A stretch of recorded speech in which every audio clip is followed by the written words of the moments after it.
মহা আনন্দে তার দিন কাটে। কিন্তু ভগবানের লীলা যে বড় মধুর মা। ভগবান কষ্ট কাকে দেয় জানেন? ভক্তকে। প্রকৃত যে ভক্ত বাবা, ভগবান তাকেই কষ্ট দেয়। ভগবান বললেন, যে করে আমার আশ আমি তার করি সর্বনাশ, তথাপিও যে না ছাড়ে আমার পাশ আমি হই তার দাসানুদাস। তাকেই তিনি কষ্ট দেন। কাকে দেন? যাকে তিনি বেশি ভালোবাসেন। লক্ষ্য করুন বাবা, একটা ছোট্ট দৃষ্টান্ত দিচ্ছি আপনাদের মা। এই সামাজিক দৃষ্টান্ত। আপনার ঘরের সামনে যদি ছোট ছোট বাচ্চারা খেলা করে, সেখানে আপনার বাচ্চাও খেলা করছে। বাবা, যদি আপনি খুশি হন, কোনো একটা খাবার কিনলেন, খাবার কিনে কি নিজের বাচ্চাকে দেবেন না সবাইকে দেবেন? দেবার সময় খাবারটা সবাইকে দেবেন। এবার কিছু সময় পর হয়তো দেখা গেল তাদের মধ্যে মারামারি হচ্ছে, ঝগড়া হচ্ছে। আপনি কি করবেন? ছুটে গিয়ে সবার হাত ধরবেন না আগে নিজের সন্তানের হাতটা ধরবেন? যদি বাচ্চাদের মধ্যে মারামারি গন্ডগোল হয়, সেখানে যদি আপনার বাচ্চাও থাকে, আপনি কিন্তু ছুটে গিয়ে আগে নিজের পুত্র বা নিজের কন্যার হাতটা ধরবেন, তাই তো? প্রয়োজনে হয়তো তাকে আপনি একটা চড়ও মারবেন। কেন মারবেন? না অপরাধ করছিস, অন্যায় করছিস, সেই জন্য শাসন করার জন্য আপনি মারলেন। এই কথাটা বলার এটাই বাবা কারণ, ভগবান তাকেই আঘাত দেন, তাকেই কষ্ট দেন যাকে তিনি নিজের করে ভাবেন। বাচ্চা কাঁদে, একমাত্র মাই জানে কেন বাচ্চা কাঁদছে, কেন আমি তাকে মেরেছি। আর যিনি আমাদের পিতা, তিনি জানেন কেন আমি ওকে কষ্ট দিচ্ছি। ও যে আমার সন্তান। অপরাধের সাজা তখনই হয় মা, অপরাধ খণ্ডন হয়। ভগবান যখন সাজা দেয়, আমরা ভগবানকে ভালোবাসি না, ডাকি না, তাকে প্রণাম করি না, তাকে খেতে দিই না, তার মুখ দর্শন করি না। কিন্তু জেনে রাখুন, ভগবানকে যারা প্রকৃত ভালোবাসে, তারা কখনো হাজার কষ্ট পেলেও ভগবানকে ভুলে যায় না, কখনোই তার সেবা বন্ধ করে না। যদি প্রকৃত কেউ ভালোবাসে ভগবানকে, হাজারো কষ্ট আসুক, দুঃখ কষ্ট তো আমাদের জীবনে সকলেরই আছে, আসবে যাবে, সুখ দুঃখ দুই ভাই, সে আসবে এবং যাবে। কিন্তু মা, যিনি আমাদের পাঠিয়েছেন, যার সৃষ্টি এই জগৎ, যিনি আমাদের পিতা, সেই ভগবান করুণাময় গোবিন্দ, সে আপনার সুখেও আছে, দুঃখেও আছে, আপনার ভালো লাগাতেও আছে, মন্দ লাগাতেও আছে। কিন্তু দেখার মতো আপনার নয়ন নেই, তাই আপনি দেখতে পাচ্ছেন না। যারা দেখেছে তারা সংসার পরিত্যাগ করে চলে গেছে। বিশ্বকবি রবীন্দ্রনাথ ঠাকুর তিনি বলেছিলেন, হে দয়াময়, আমার হিয়ার মাঝে লুকিয়েছিলে, দেখতে আমি পাইনি তোমায়, দেখতে আমি পাইনি। হরি বল।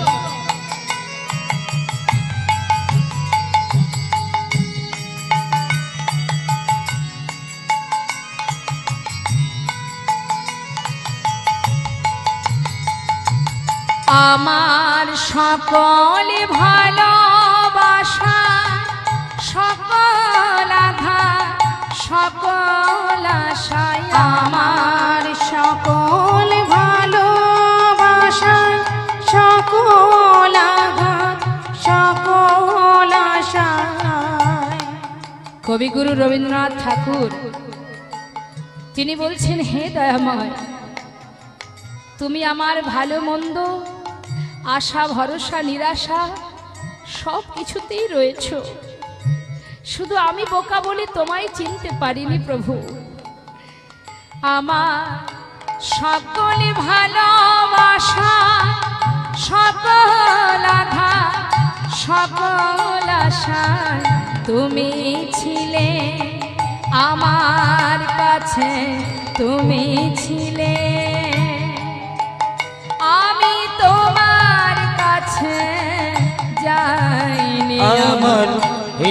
হিয়ার মাঝে লুকিয়েছিলে, দেখতে আমি পাইনি তোমায়, দেখতে আমি পাইনি। আমার হিয়ার মাঝে লুকিয়েছিলে, দেখতে আমি পাইনি তোমায়, দেখতে আমি পাইনি।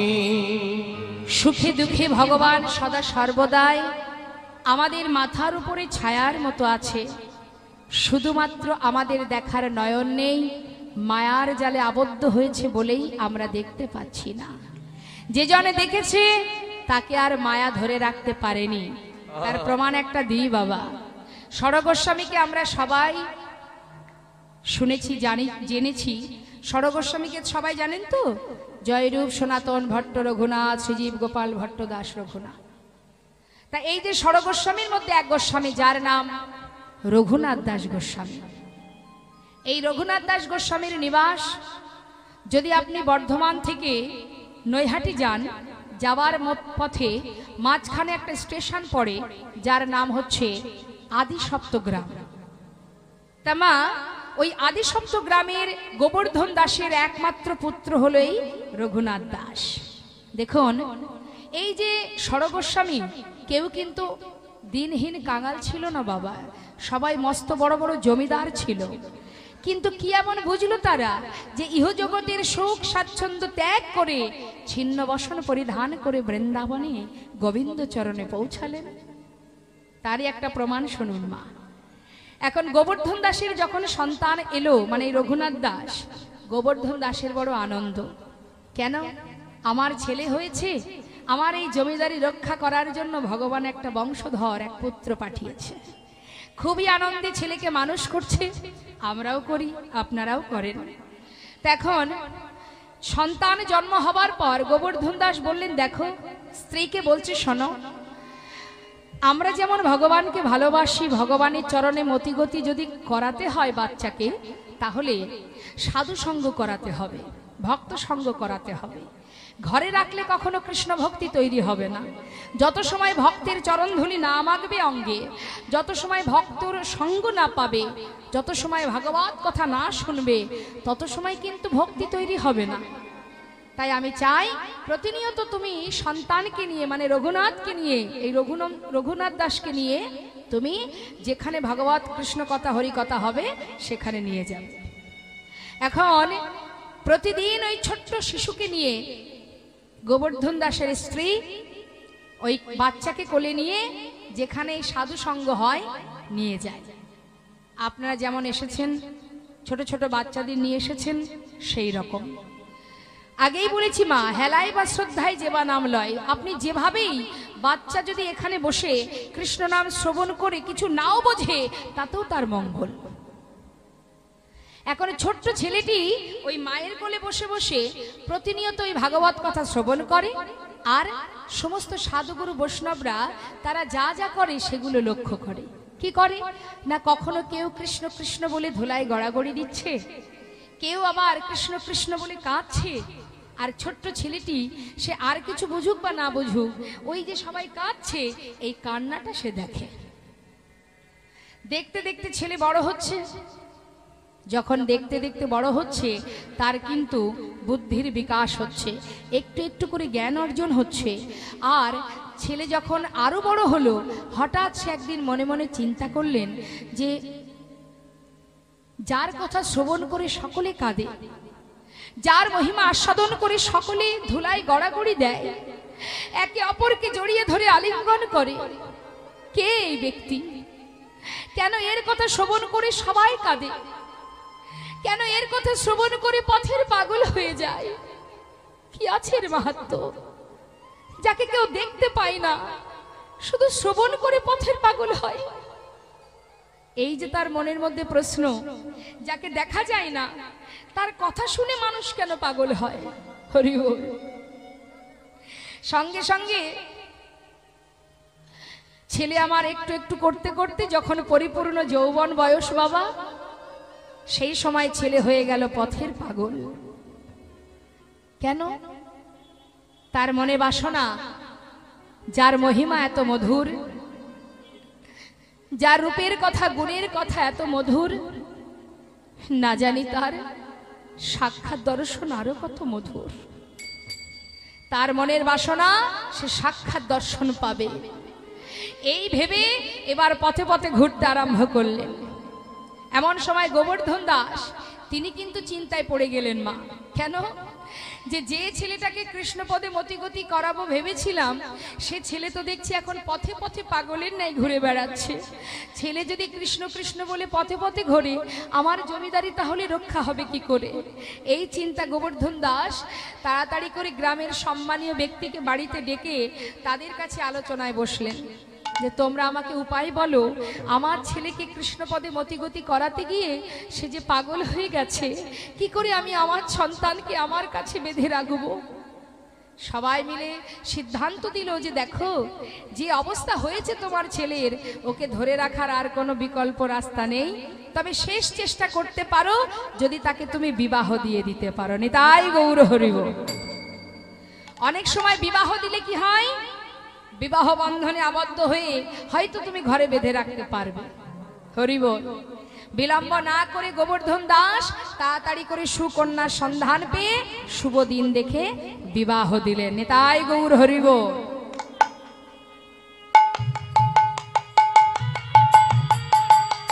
মায়েরা উলুধ্বনি।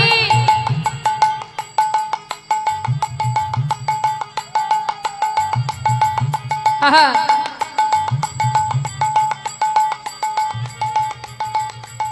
হরি বল।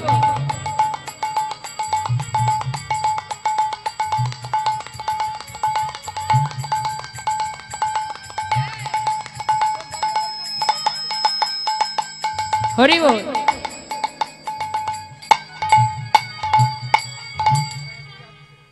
মাগো, বিবাহ হলো, স্ত্রীকে নিয়ে ফিরে এলো তার স্বামী নিজের গৃহে। এখন গোবর্ধন দাস যখনই ছেলেকে আর বৌমাকে নিয়ে ঘরে এলো, তার পরের দিন, বিবাহের পরের দিন কি হয়? বিবাহের পরের দিন কি হয়? কোথায় যাচ্ছেন? বাড়ি যাচ্ছেন? কোথায়? আচ্ছা ঠিক আছে, যান। ওমা আমার দিকে তাকান। বিবাহের পরের দিন কি হয়? পরের দিনটাকে কি বলে? কাল রাত্রি হয় না এদিকে? বিবাহের পরের দিনকে বলা হয় কাল রাত। সেই কাল রাত্রিতে গোবর্ধন দাস তার বৌমাকে ডেকে বলছে, মা এদিকে এসো, তোমার আমার ছেলের বিবাহ দিয়েছি, তোমাকে আমার ঘরের পুত্রবধূ করেছি, বলো তো মা। ও মা, তুমি আমার ঘরের বৌমা হয়েছ, তোমাকে কেন এনেছি জানো? আমার ছেলে ছোটবেলা থেকে এমন একজনের কথা শুনেছে, যার কথা শুনে আজ আমার পুত্র পথের পাগল হয়ে গেছে। আমি চাই তুমি তোমার ভালোবাসা দিয়ে আমার সন্তানকে ঘরে বেঁধে রাখবে। হরি বল। আমার সন্তানকে ঘরে বেঁধে রাখবে। নিজের সন্তান ধরে রাখার জন্য বিবাহ। যেই না হলো মা বিবাহ, শ্বশুর মশাইকে বললেন, বাবা আমি চেষ্টা করব। পরের দিন কি মা? ফুলশয্যা রাত। ফুলশয্যা রাত্রে সরজু ফুলশয্যা ঘরে বসে আছে, রঘুনাথ দাস চোখের জলে বুক ভাসিয়ে কাঁদছে। ফুলশয্যা রাত্রে স্বামীকে কাঁদতে দেখে জিজ্ঞাসা করছে সরজু, স্বামী তুমি কাঁদছো কেন আজকের দিনে? আজ তো আমাদের জীবনে আনন্দের দিন, সুখের দিন, তোমার চোখে জল কেন? স্বামী বলো, তুমি কাঁদছো কেন?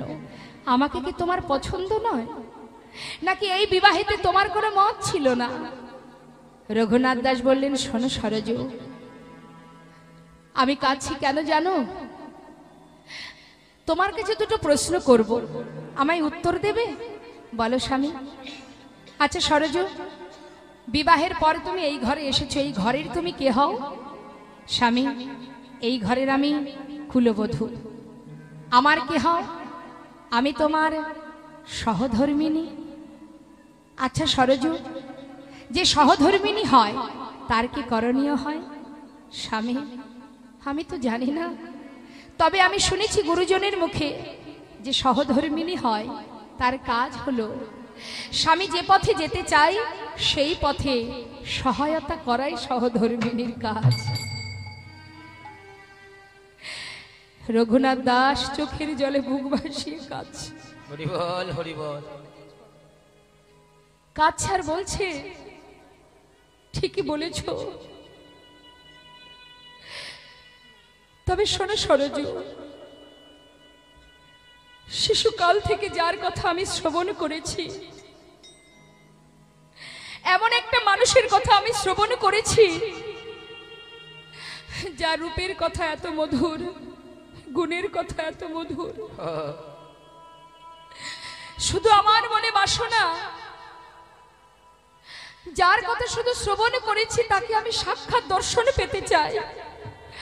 আর আমি তাকে দেখবার জন্য পথে পথে ঘুরি বলে আমার পিতা জোর করে আমাকে বিবাহ দিয়েছে এই সংসারের প্রয়োজনের জন্য।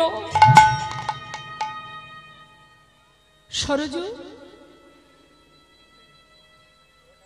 তুমি তো আমার সহধর্মিণী, আজ আমি তোমার কাছে কিছু যদি চাই তুমি আমায় দেবে? বলো স্বামী, তুমি কি চাও? সরজু, এতদিন যার কথা আমি শ্রবণ করেছি তাকে আমি সাক্ষাৎ দর্শন পেতে চাই। বলো সরজু, আজই রাত্রে সারা জীবনের ন্যায় আমাকে ঘর থেকে ওই পথে নামিয়ে দিতে পারবে সরজু? সরজু বলছে, স্বামী, হে তোমার কি ইচ্ছা? এখনো তোমার ভালোবাসা পাইনি, এখনো তোমার ভালোবাসা পাইনি স্বামী। একদিকে শ্বশুরের বাক্য যে তুমি তোমার ভালোবাসা দিয়ে আমার ছেলেকে বেঁধে রাখবে, আর একদিকে স্বামীর বাক্য চিরতরে আমায় বিদায় দাও। আমি কোন পথে যাব? কি করণীয় আমার? কি করা উচিত আমার? স্বামী, জনমের মতো তুমি আমায় ছেড়ে চলে যেতে চাইছো, আজ এই সুখের দিনে, আনন্দের দিনে আমি কি করব তোমায় বলে দাও। সরজু কিছু সময় পর চিন্তা করলেন, জগতে সবার কথা অমান্য করা যায়, শ্বশুরের কথাও অমান্য করা যায়, শ্বশুরের কথা তো লঙ্ঘন, স্বামীর কথা তো লঙ্ঘন করা যাবে না। তাই বিলম্ব না করে বলছি, স্বামী, হাত ধরো, তোমাকে বিদায় দিয়ে আসি, হাত ধরো। শোনো সরজু, শুধু ঘর থেকে নয়, যদি বিদায় দিতে হয় একেবারে বাহিরে, দরজার বাইরে করে দেবে, তাই হবে স্বামী। হাতটি ধরে সেই ফুলশয্যা রাত্রে স্বামীর হাত ধরে বাহির দরজার বাইরে গিয়ে স্বামীর চরণটা জড়িয়ে ধরে বললেন, স্বামী, শুধু তোমার কাছে একটা নিবেদন, যে ভক্তি প্রেম নিয়ে তুমি বৃন্দাবনে চলেছ, গোবিন্দের কৃপা তুমি পাবেই পাবে। শুধু হে স্বামী, তোমার কাছে আমার একটা বাসনা, যেদিন তুমি গোবিন্দের চরণ পাবে সেই দিন এই অভাগিনী রে একবার করো স্মরণ। নিতাই গৌর হরি বল। একবার করো স্মরণ, যেদিন পাবে তুমি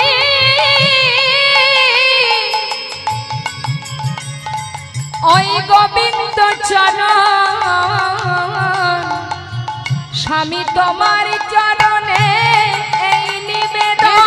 পাবে তুমি গোবিন্দ চরণ, তোমার চরণে এই নিবেদন। পাবে তুমি গোবিন্দ চরণ, তোমার চরণে গৌর হরে গৌর হরে, পাবে তুমি গোবিন্দ চরণ, তোমার চরণে নিবেদন। পাবে তুমি গোবিন্দ তোমার চরণ।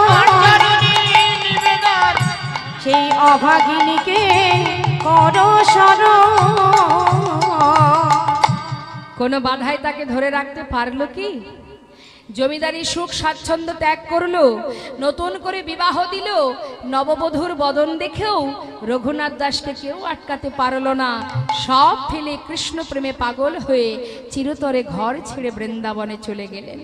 তাই মাগো, প্রকৃত যদি কেউ ভালোবাসে, তার জীবনে দুঃখ আসুক কষ্ট আসুক তাতে কোনো দুঃখ নেই। আজ সুদামা ভগবান কি করলেন, ওই যে সুদামা প্রতিজ্ঞা করেছে যে কোনোদিন আমি তোর কাছে কিছু চাইবো না, যতই আমার জীবনে কষ্ট আসুক। তাই গোবিন্দ সুদামাকে পরীক্ষা করবার জন্য দেখুন কিভাবে পরীক্ষা করছে বাবা। দেখি বন্ধু কত সময় না চেয়ে থাকতে পারে, তার জীবনের প্রত্যেকটা সুখ একটা একটা করে কেড়ে নিচ্ছেন গোবিন্দ। কি করে কাটছে? প্রথমে কেড়ে নিল তার মাতা পিতাকে।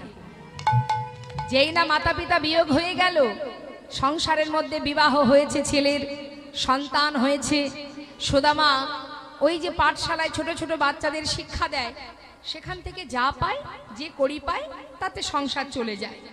কিন্তু মা হলো কি, দেখতে দেখতে যে পাঠশালায় ছোট ছোট বাচ্চাদের শিক্ষা দিত, সেই পাঠশালাটা বন্ধ হয়ে গেল। আর যেই না পাঠশালাটা বন্ধ হয়ে গেল, অবশেষে সুদামার কাঁধে ভিক্ষার ঝুলি উঠে গেল। কি করে রক্ষা করবে সংসার? সন্তানদের মুখে অন্ন দেবে কি করে? পাঠশালা বন্ধ হয়ে গেছে, পিতৃ সম্পদ বলতে যা ছিল একটু একটু একটু করে সব শেষ হয়ে গেল। অবশেষে সব হারিয়ে সন্তানকে নিয়ে, স্ত্রীকে নিয়ে গাছতলায় সার হলো। নেতাই গৌর হরি। বলুন মা, এত সুন্দর সুখে স্বাচ্ছন্দ্যে জীবন কাটাতে কাটাতে অবশেষে সন্তান নিয়ে, স্ত্রীকে নিয়ে গাছতলা সার হলো বটে, কিন্তু নিঃশ্বাসে প্রশ্বাসে কৃষ্ণ কৃষ্ণ কৃষ্ণ কৃষ্ণ ছাড়া আন জানে না। কাঁধে ভিক্ষার ঝুলি নিয়ে পাড়ায় পাড়ায় দাঁড়ে দাঁড়ে ভিক্ষা করে, কিন্তু তার মুখে একটাই কথা, কৃষ্ণ কৃষ্ণ। সন্তানদের অঙ্গে কোনো বসন নেই, স্ত্রীর পরনে একটা বস্ত্র, গাছের তলা ঝড় বৃষ্টি সবই চলে যায় মাথার উপর দিয়ে। কিন্তু সুদামা যদি ভিক্ষায় কিছু পায়, কোনো রকমের সংসার কাটে, আর যদি ভিক্ষা না পায়, সেদিন ওই কৃষ্ণ কৃষ্ণ জপ করতে করতে রাত্রি অতিবাহিত করে। একদিন তার স্ত্রী সুশীলা বলে উঠলেন, স্বামী তোমাকে একটা কথা বলবো ভাবছিলাম, অনেক দিন বলবো। বলো স্বামী। শুনেছি তোমার স্বামী নাকি ভগবান, আহা তোমার বন্ধু নাকি ভগবান, আবার এও শুনেছি সে নাকি দ্বারকার রাজা। স্বামী তোমার কাছে আমার একটা চাওয়া, আমাদের জন্য কিছু চাইতে পারো বা না পারো, যাও না তোমার বন্ধুর কাছ থেকে আমাদের সন্তানদের জন্য কিছু চেয়ে নিয়ে এসো। সুদামা বললেন, দেখো সুশীলা, যা বলেছ বলেছ, আর বলো না, আমি পারবো না। কেন জানো? আমি যে প্রতিজ্ঞাবদ্ধ, কোনোদিন আমি বন্ধুর কাছে দুহাত পেতে কিছু চাইতে পারবো না। আর যাকে আমি কিছু দিতে না পারি, আমি তো কিছু দিতে পারি না, তাহলে তার কাছে চাইবো কি করে? আজ আমার অভাব, আজ আমার কষ্ট দুঃখ এসেছে বলে আমি বন্ধুর কাছে গিয়ে হাত পাতবো? এ তুমি কি বলছো সুশীলা? আমি পারবো না। স্বামী বেশ, চাইতে যদি নাই পারো, চাইতে হবে না। একটা কথা বলি স্বামী, যাকে তুমি এত ভালোবাসো, যার কথা সর্বক্ষণ তুমি উচ্চারণ করো, নিঃশ্বাসে প্রশ্বাসে যে নাম তুমি জপ করো, আমি জানি তোমার প্রাণের থেকে তুমি কৃষ্ণকে বেশি ভালোবাসো। স্বামী তোমার কি মন চায় না তোমার বন্ধুকে একবার দেখবে?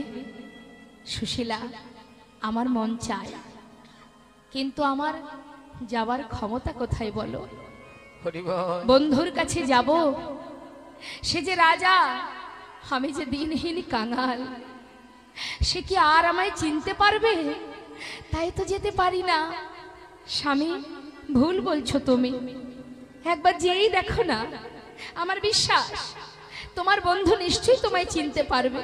একবার যেই দেখো, যাও, যাকে এত ভালোবাসো, আমার মনে হয় তার মুখটা যদি তুমি একবার দেখো, নিশ্চয়ই তোমার একটু হলেও কষ্ট নিবারণ হবে। যাও স্বামী। সুশীলা বলছো তুমি? ঠিক আছে, কিন্তু সুশীলা, আমি খালি হাতে কি করে যাই বলো? পারবে সুশীলা কিছু উপায় করে দিতে? স্বামী, ঠিক আছে, তুমি অপেক্ষা করো ঘরে, আমি দেখছি কোনো উপায় করতে পারি কিনা। খালি হাতে আমি তোমায় পাঠাবো না। চলো তুমি ঘরে থাকো, আমি আসছি। এই বলে সুশীলা, তিনি কিন্তু ধনী পরিবারের কন্যা বাবা, ধনী ঘরের কন্যা হয়েও আজ দেখুন কৃষ্ণ সেবার জন্য নিজে স্বামীকে ঘরে রেখে দাঁড়ে দাঁড়ে ভিক্ষা করতে চললেন। সকলের দরজার গোড়ায় গিয়ে ডেকে ডেকে বলছে, আমায় ভিক্ষা দাও গো নগরবাসী, ভিক্ষা দাও আমায়।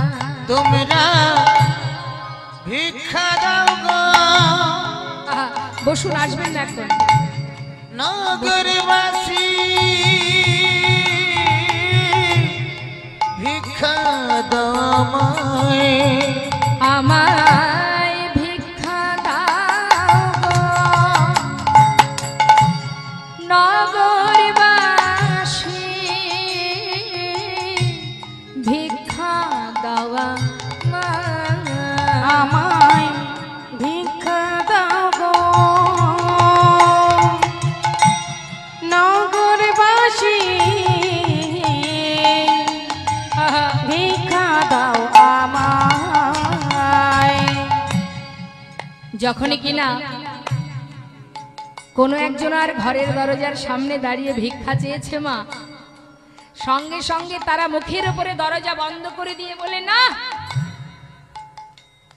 নিত্য নতুন ভিখারি জ্বালায় দেখছি গ্রাম ত্যাগ করতে হবে।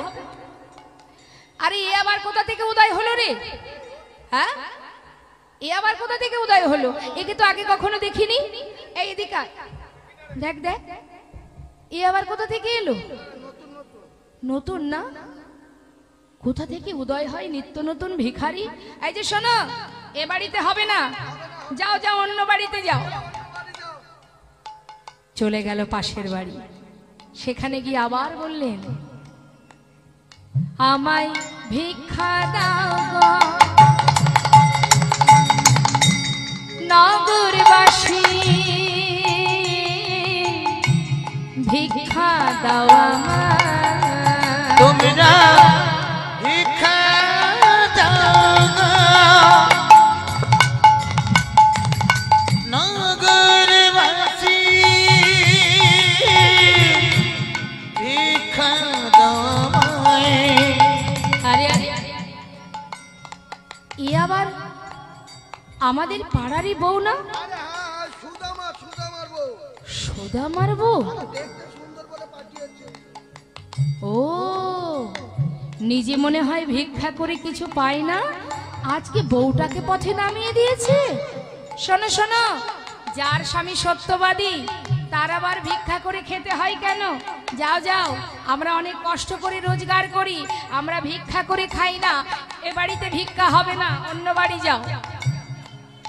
সুশীলা বলে, দেখো, সত্য কথাই বলেছ, আমার স্বামী সত্যবাদী, আমি তার স্ত্রী, এটা আমার গর্ব। সে যেমন মিথ্যা বলে না, আজ আমিও তোমাদের মিথ্যা বলবো না। জানো, আমার স্বামী প্রতিনিয়ত ভিক্ষা করে আমাদের জন্য, আর আজ আমি কেন এসেছি জানো?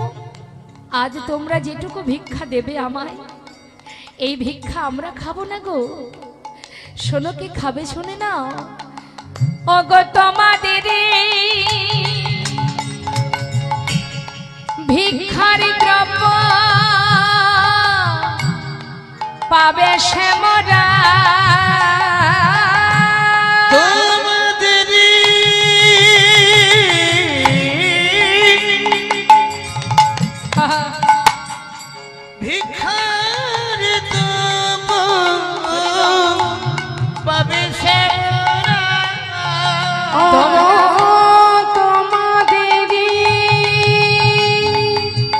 ভিক্ষার দ্রব্য পাবে সে মোরা। ভিক্ষা দাও আমায়, ভিক্ষা দাও গো নগরবাসী ভিক্ষা দাও আমায় তোমরা ভিক্ষা দাও আমায় তোমরা ভিক্ষা দাও আমায়। দোরগোড়ায় যদি ভিখারি এসে দাঁড়ায় কখনো ফিরিয়ে দেবেন না, আপনার ক্ষমতা অনুযায়ী কিছু না কিছু তাকে দেবেন। এই যে আপনি দিচ্ছেন, লাভটা হচ্ছে আপনারই। আপনি দান করছেন মানেই কিন্তু আপনার পুণ্য অর্জন হচ্ছে। তা ভিখারি যদি না এসে দাঁড়ায় আপনার দ্বারে, আপনি তো দান করতে পারবেন না। তাহলে যে দান করছে তারই উপকার, তাই না? জগতে যদি ভিখারি না থাকতো, কাঙাল কাঙালিনী না থাকতো, আপনি দিতেন কোথায়, দান করতেন কোথায়? আপনার আছে, কিন্তু দেওয়ার জায়গা যদি না থাকে, দেবেন কোথায়? তাই কখনো ভিখারি এলে আপনার নিজের স্বার্থের জন্য আপনি কিছু না কিছু তাকে দান করবেন। তাই আজ দেখুন মা, কি হলো, গ্রামের অনেক অনেক ব্যক্তি আছে যারা ভগবানকে ভালোবাসে। তারা কি করলো, সুশীলার কথা শুনে কিছু কিছু শুকনো চিড়ে তার আঁচলে এসে দিয়ে গেল। মনের আনন্দে সেই শুকনো চিড়েগুলো নিয়ে ঘরে ফিরেছে। ঘরে ফিরে স্বামীকে বলছে, স্বামী, আজ যে ভিক্ষা আমি করেছি, এই ভিক্ষার একটা দানাও তুমি, আমার সন্তান আর আমরা কেউ সেবা করব না। তাই যাও, নিজের অঙ্গের যে বসন আছে মা, সেখান থেকে কিছুটা অংশ ছিঁড়ে তার মধ্যে চিড়েগুলো দিয়ে সুন্দর করে ভালো করে পুটুলি বেঁধে স্বামীকে দিলেন। ধরো, চলে যাও স্বামী, বন্ধুকে দেখে এসো, আর আমার দেওয়া এই শুকনো চিড়ে তাকে সেবা দিও। আমার যেমন ক্ষমতা আমি তো তেমনই দিয়েছি। যাও, আমার বিশ্বাস তোমার বন্ধু গ্রহণ করবে। মনের আনন্দে সুদামা সেই চিড়ের পুটুলিটা বুকের মধ্যে করে নিয়ে অনেক আশা মনে নিয়ে যাচ্ছে কানাইয়ের সঙ্গে দেখা করতে। অনেক বছর পর পথ হেঁটে যাচ্ছে মা। এখন অনেক পথ হেঁটে চলেছে, প্রখর রোদ্দুর, অন্ধকার রাত। কানাই কানাই বলতে বলতে মাঝে মাঝে বিশ্রাম করছে আর চলেছে, আর স্মরণ করছে কাকে? বিপদ ভঞ্জন মধুসূদন। একবার দেখা দে রে ভাই কানাইয়া, দেখা দে আমার, একবার দেখা দে রে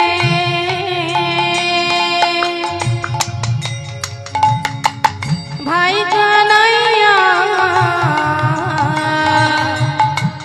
দেখা দে আমায়। ওরে ভাই কানাই রে,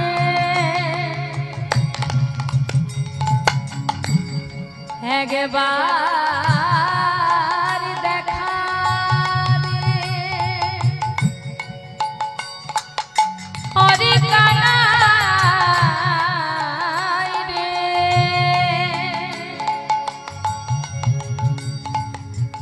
ওরে কানাই আমার,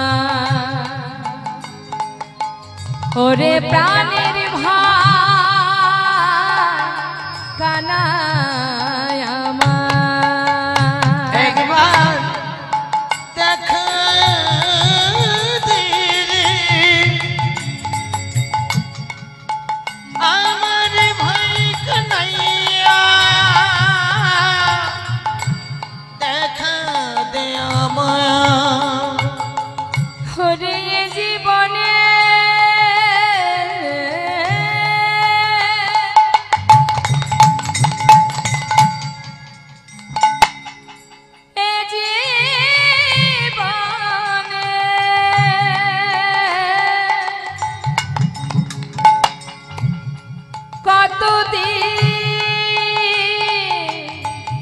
দেখিনি তোমার জীবনে কতদিন দেখিনি তোমায়। দেখা দে আমায়। নিতাই গৌর হরি বল হরি বল। রে ভাই কানাইয়া, দেখা দে আমায় একবার, দেখা দে আমায় একবার।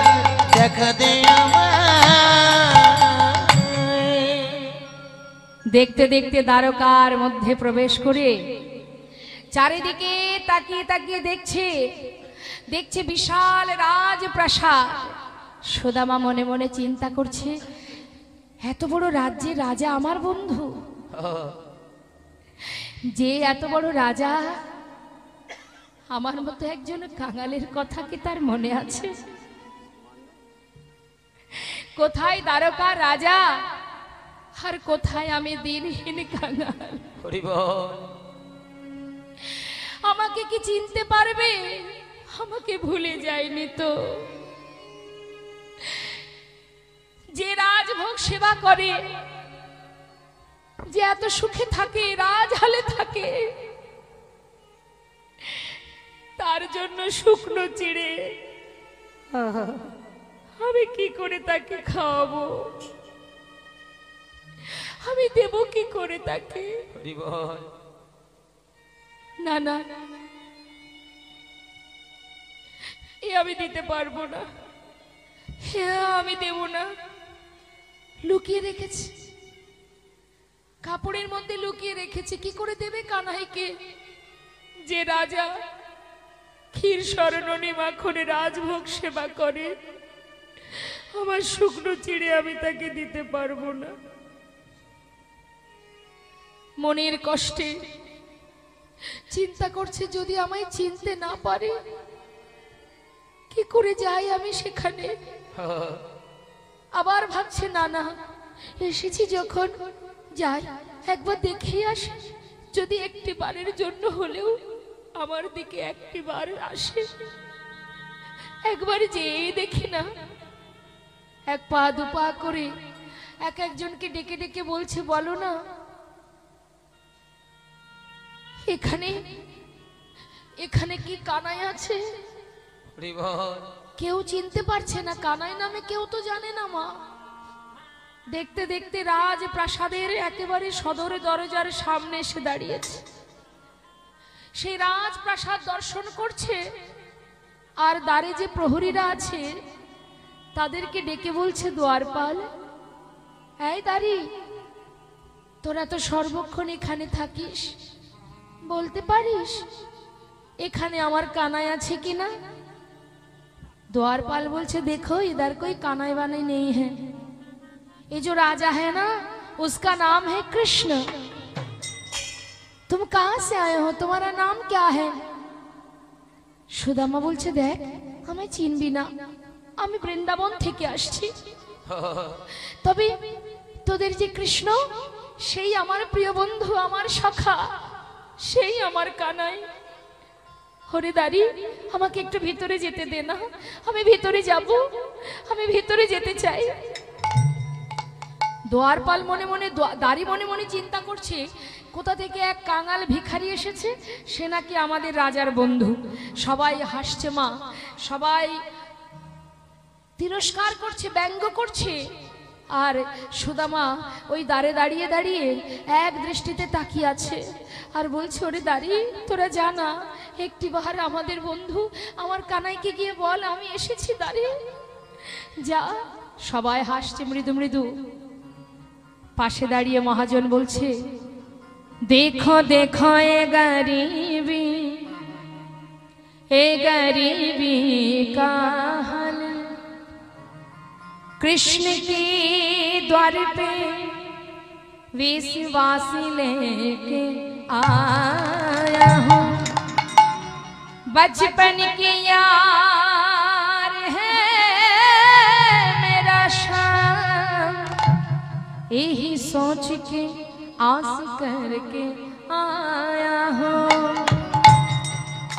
अरे द्वारपालो उसका नैया से कह दो, अरे द्वारपाल उसका नैया से कह दो, अरे द्वारपालो कन्हैया से कह दो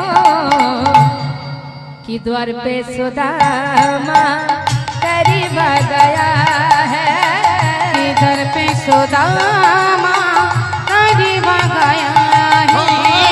अरे द्वारपाल उसका नैया से कह दो, किधर पे सुदामा करीब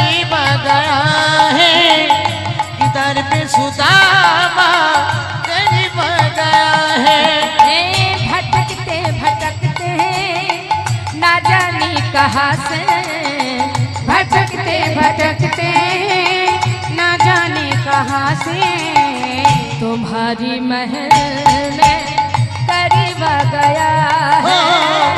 तुम्हारी महल पे करीब गया है।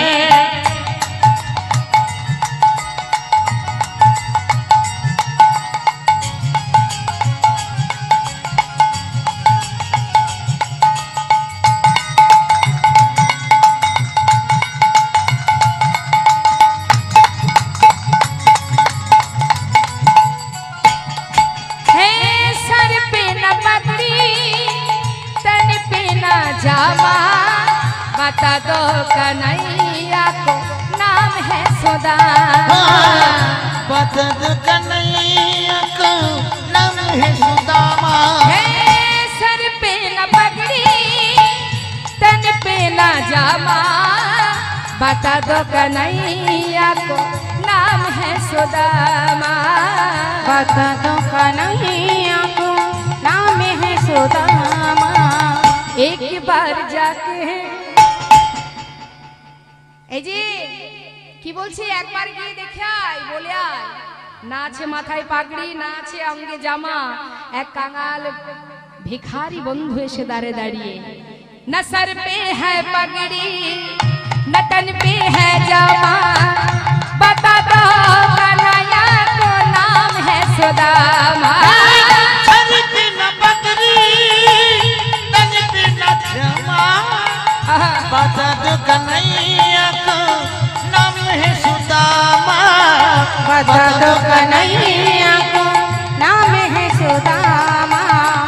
एक बार जाके कन्हैया से कह दो, एक बार जाके उस कन्हैया से कह दो, तुम्हारी महल में करीब आ गया है। तुम्हारी महल से करीब आ गया है। अरे द्वार पालो कन्हैया से कह दो, अरे द्वार पालो उस कन्हैया से कह दो, दर पे